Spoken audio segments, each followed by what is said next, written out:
How good do I think Project Exodus and the Nemesis retrack will be? Why do I dislike Rita to the extent I do? And will I ever stop mentioning my love for Hero? Probably not. I'll tell you that for free. Today, I'm going to be answering copious amounts of questions that you guys have sent in via Instagram and the YouTube community posts. And in total, I've had 500 plus questions come in. Thank you. It is genuinely insane, but I'm so sorry that I won't be able to include every single question in this video. Although I could, but I'd be here for days, weeks, millenniums even. That being said, if you do want to see a part 2 to go through even more questions, then leave a like. 500 likes and I'll do just that. And if you want to enjoy this video and you want to be involved in more videos just like this one, then please do subscribe. It'd be greatly appreciated. Hi Dan, what was the first coaster you ever went on? So my first coaster, as much as I can't remember it completely, was probably some wacky worm or something. But the one I can remember most, which was sort of a thrill coaster as my first one, was Big Dipper at Blackpool Pleasure Beach. I chose a really good one to start off on. Which ride do you wish had a retrack in the UK? Now I know this is probably quite a controversial one because I'm not sure it will ever get retracked, and if it does then I'm an absolute god. But I'd honestly really like to see Nemesis retrack. But no, I think if there was one ride that I could retrack, it'd either be Colossus or Grand National, because both of those rides have the potential to be amazing, but they're not the best. Favourite theme park food? You know, that's a different one.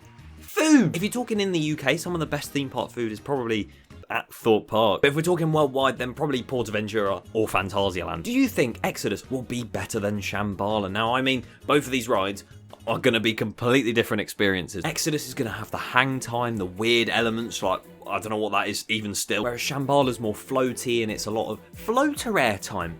Float. Shambhala is a really good ride, but I do reckon Exodus might be one of the top coasters in Europe, but I might have to give it to Exodus on that one. What is the best feeling on a roller coaster? You know, when you're in your seat and I'm not in a seat, but imagine I am. You're in your seat and you go over a lovely airtime hill like this. I mean, most rides it would be the first drop or a massive airtime hill, so either of them two. Favourite Alton Towers ride? Now, this is going to be stupid to a lot of people. I think I have two. As an overall coaster, I think the Smiler's the best coaster there. But as an overall experience and a ride, Wicker Man! Do you secretly love Tidal Wave? I know I did a full day of it one time. Tidal Day for charity. What a day that was. And ever since, I seem to end up on it every time I go to Thorpe Park. I can see what you mean, but I don't think I secretly love it. It's just a funny ride, isn't it? That being said, do another Tidal Day for summer. Now, I've had a lot of people come to me and say, oh, you should do another charity event where you ride a coaster all day or you do a challenge. I really want to do one, but I'm trying to make sure it's the right thing to do, if that makes sense. Because Tidal Wave was such a good challenge because you were going to ride it all day and get absolutely soaked to the point you can't feel your feet anymore. And right now, I'm not too sure on a challenge that could kind of rival that to be as good, if not better. So I'm going to see in the future. Definitely stay tuned. When are you going back to Belgium? This year. What is your favourite element on any coaster and why? Oh, that is a tricky one.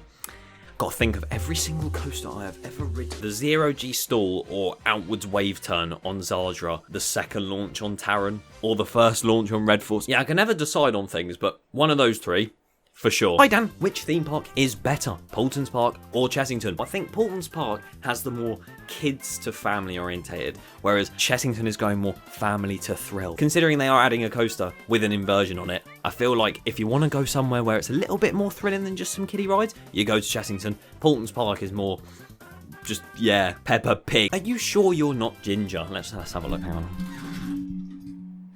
Oh god. What is your favourite and least favourite flat ride? My favourite flat ride has to be Talakan at Phantasialand. That ride is just messed up. Least favourite? I don't know if I have a least favourite, but the one that's made me feel the most sick and ill, where I don't want to go on it again, is probably Discovery at Winter Wonderland.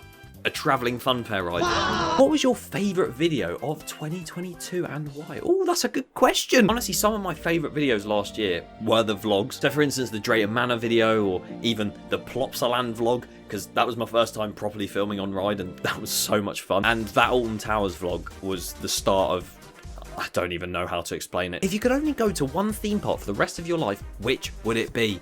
Portaventura World.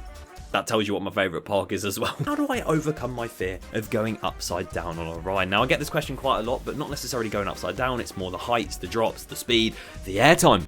And genuinely the best method that I found, thanks to my parents forcing me on multiple roller coasters, is you need to get on the ride when it has no queue and you just want to get straight on it, sit down and go. You don't want to have any build up or anyone around you telling you, oh, it's going to go underground and do about 60 inversions. I know this will be common, but what motivated you to start your channel? As much as I'm ashamed of it, I used to play Minecraft and stuff, and all it was clips to post and show my friends. And then eventually I started liking theme parks more and more each day, to the point where I started watching loads of theme park YouTubers and getting involved in the community. But I kind of thought at the time, I was like, no one really takes the mick. It's just all serious, like, this ride is about 150 feet tall and it has 2 inversions, one of which is considered not very inversion-esque. And I just thought, you know what, why not have a bit of fun and just completely take the piss? And somehow my channel's gotten to this point and I'm very thankful for it. It's incredible how far it's come, so thank you so much. Why is the bin on your wardrobe?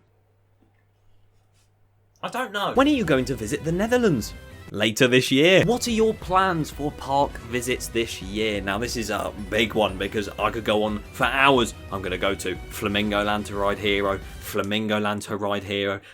In all seriousness, I started the year with a trip to Phantasialand, one of the most beautiful theme parks in existence. You can check out the video here. And over the course of the year, I really want to get out to Park Asterix to try Toutatis, or Park Warner Madrid to try their new coaster. And trips that I'm planning or have booked already for this year include getting back to Portaventura, Plopsaland, going to Walibi Holland for the first time, my first time in the Netherlands, can't wait for that, and potentially even heading to Liseberg in Sweden. I really want to ride Helix, it looks amazing. You never know, there might be some more on the way. What is your thoughts on American versus European parks? I'd say American parks look to have the bigger and more grand scale roller coasters, and also it has a lot more RMCs, which I am jealous of. But I feel like Europe parks have more of the theming side of things, other than the likes of Disney and Universal there. And we have some incredible coasters here as well. So honestly, I don't think there is a versus, both pretty good. And talking of America, are you ever going to go to America to do some of the rides over there? Now I have been before. In 2018 I went to Florida, did all the parks over there, was amazing.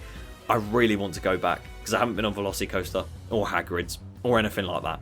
I would love to. Please. What is your problem with Rita? I knew this question was going to come up, let's be honest. So my problem and my confession towards my hatred for Rita. I think if you compare the ride to other coasters in the park, it's nowhere near as good as any of them. But if you did have something like Rita at Oakwood or maybe even Chessington, then I'd actually consider it quite a good ride. I don't know, it's hit or miss. Sometimes I have really good rides on it, other times I'm like, why is it in this park? And I could see it being next to go from Alton Towers. When will you do a video on the Alton Towers competition? If you don't know, I ran a Project Horizon building contest where you guys got to build the brand new ride that's going to be situated in this building here. The competition did end around 2 weeks ago, if not more than that, and I have been working hard to try and create the list and the video for that competition. So if you haven't already, subscribe, because on the 11th of February at 7 PM a brand new video is going to premiere on this YouTube channel where I'm going to announce the winner of the Alton Towers Project Horizon Challenge 2023.